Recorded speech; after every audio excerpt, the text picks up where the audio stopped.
Hello everyone, कैसे हो आप सब। उम्मीद करती हूँ आप सभी ठीक होंगे। थोड़ा बहुत मैं बाहर का व्यू देखती हूँ ताकि मेरा मूड फ्रेश हो जाए, उसके बाद में पढ़ाई करना स्टार्ट करती हूँ। तो शुरू करते हैं। आज मैंने क्लास नंबर 11 और क्लास नंबर 12 देखी जीजीडी सर के वीडियो से। इसमें ये चंद्रशेखर आज़ाद, सुखदेव, भगत सिंह, दयानंद सरस्वती, स्वामी विवेकानंद और जो मतलब सामाजिक व धार्मिक पुनर्जागरण से जो भी टॉपिक रिलेटेड थे वो सब दिए हुए हैं। तो उनके पहले मैंने वीडियोस देखे, फिर दोबारा नोट्स बनाया। अब उस टाइम सर बता भी देते हैं कि ये जन्म, माता पिता, ये सब फॉर्मेलिटी के लिए लिख रहे हैं, ये हमको याद नहीं करना है, ठीक है। तो मैं इनको इसीलिए भी ज़्यादा प्रेफर करती हूँ क्योंकि देखना, उपनाम है, पुस्तकें, इनके द्वारा जो लिखे अखबार, ये चीज़ें ज़्यादा इंपॉर्टेंट होती है। तो पहले हम ये रहता है कि कम से कम इम्पोर्टेंट चीज़ों को तो पढ़ ले, क्योंकि मुझे भी पता है कि ये सर फुल मतलब सिलेबस तो फुल ही कराते हैं। जैसे कि अभी मेरे को कमेंट में कुछ लोगों ने बोला कि आप ये वाली बुक पढ़ो, ये वाली बुक पढ़ो, तो मैं बुक पढ़ूंगी, बट पहले मैं इनका पूरा सिलेबस कवर कर लूँ। जैसे अभी प्रजामंडल वगैरह, इनके नोट्स मेरे पास पहले से बने हुए थे, बट फिर भी मैंने बना दी क्योंकि 5-6 महीने हो गए इस बात मतलब मुझे पढ़ाई छोड़े हुए। तो ये है कि मैं लिखूंगी ना वापस से तो मेरे को वापस से वो याद आ जाता है। इसमें मेरे को 2 बार वीडियो देखने की भी ज़रूरत नहीं है, एक बार वीडियो देख के हाथों हाथ ही मैं बनाती जा रही हूँ। क्योंकि प्रजामंडल तो पहले टॉपिक था, बट वो जो पुनर्जागरण वगैरह वो सब पूरे फ्रेश टॉपिक थे, तो उनके मेरे को 2 बार वीडियो देखने पड़ते हैं। और एक बार वीडियो देख के दूसरी बार बनाती हूँ ना, तो मेरे को याद करने में भी काफ़ी हेल्प हो जाती है, ठीक है।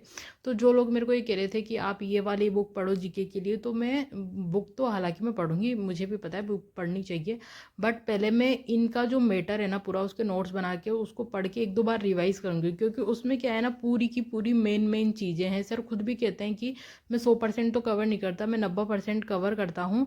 और फिर उनकी बुक वगैरह भी है, तो बुक वगैरह तो मैं बाद में ख़रीदूँगी, किसी की भी खरीदूँ, चाहे उनकी या किसी और की। बट ये है कि 90% ये बुक वगैरह सब में मिला के देते हैं, तो लगभग 70-80% मैटर तो ये है ही सही, इंपॉर्टेंट। तो पहले मैं इसको कवर करूँगी, क्योंकि ज़्यादा गहराई में जाने से भी कोई मतलब नहीं है जब मुझे पहले कुछ नहीं आता है। क्योंकि फर्स्ट ग्रेड में आपको पता है कि बहुत सारी चीज़ें बिल्कुल नई नई है।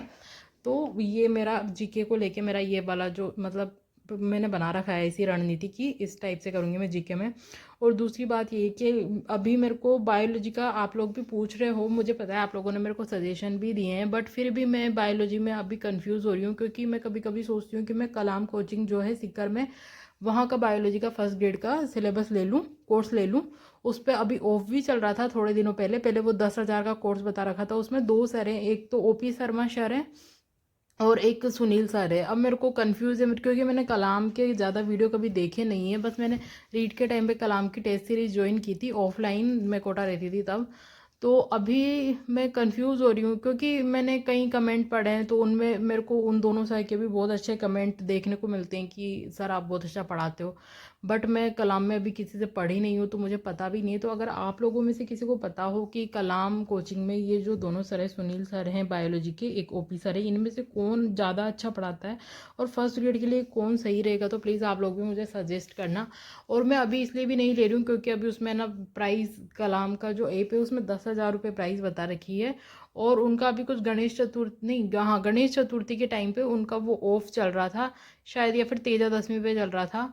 तो ऑब्वियसली जब छोटे फेस्टिवल में उन्होंने ऑफर दिया है, तो अभी दिवाली आने वाली, दशहरा और दिवाली, तो उस पर भी देंगे सी। तो मैं सोच रही हूँ कि तब तक मैं जीके, हिंदी, ये वाले जो सब्जेक्ट है ना इनको पढ़ लूँ।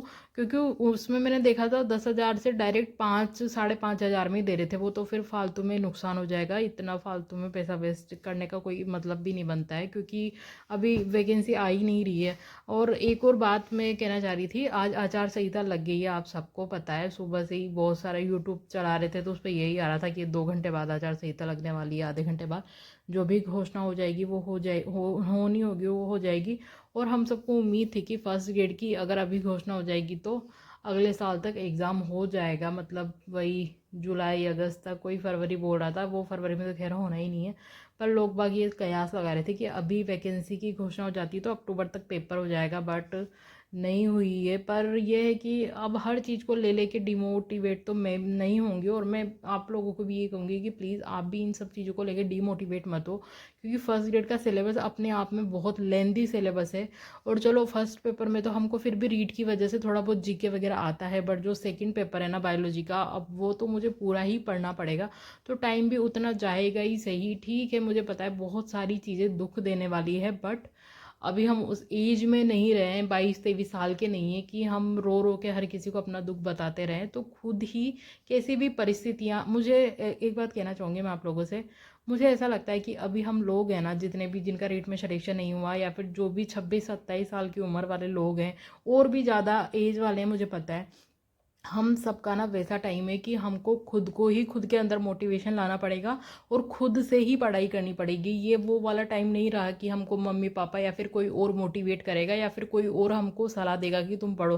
क्योंकि मुझे ऐसा लगता है कि ये जो 26-27 साल वाली एज है ना, जो 25 साल से ऊपर ऊपर वो एज आ जाती है कि जब हमको खुद ही समझ में आ जाता है कि पढ़ाई क्यों ज़रूरी है और हमको कितनी ज़्यादा मेहनत करने की ज़रूरत है और हमें एक सरकारी नौकरी की सख्त ज़रूरत है, सख्त। ये हमको खुद ही समझ में आ जाता है। अभी मुझे भी कोई भी कहता नहीं है, बट मुझे ऐसा लगता है कि एक बार ठोकर लगने के बाद इंसान संभल ही जाता है। और रीट में जो ठोकर लगी है ना, कभी कभी लगता है कि ठीक, मतलब ठीक तो नहीं है खैर, पर ठोकर लगना भी ज़रूरी था शायद, इसलिए अब दुगनी मेहनत कर सकें। पर ये है कि सिलेबस बहुत ज़्यादा लंबा है, तो ये आचार संहिता में मतलब वैकेंसी की घोषणा नहीं हो तो ऐसा नहीं है कि हमको तैयारी को बीच में रोक देना है। चाहे थोड़ा थोड़ा ही पढ़ो, बट डेली पढ़ो। क्योंकि जब एक लंबा गैप आ जाता है ना, तो फिर जो पढ़ा रहता है ना हमने पहले, वो भी कुछ काम का नहीं रहता। अभी रीट में बहुत सारा जीके पढ़ा था, बट मैंने 5-6 महीने बिल्कुल भी पढ़ाई नहीं करी रीट की रिजल्ट के चक्कर में। तो मुझे खुद को भी बहुत सारा नुकसान हुआ है। बट अब उन्हीं सब बातों को लेके नहीं बैठे रहेंगे हम वापस से प्रिपरेशन करेंगे, कितना भी टाइम लगे। क्योंकि डेली अगर 2-2 3-3 घंटे भी पढ़ूंगी ना, तो लास्ट में जाके मुझे पता है वो सब चीज़ें मुझे बहुत ज़्यादा हेल्प करेगी। तो थैंक यू सो मच।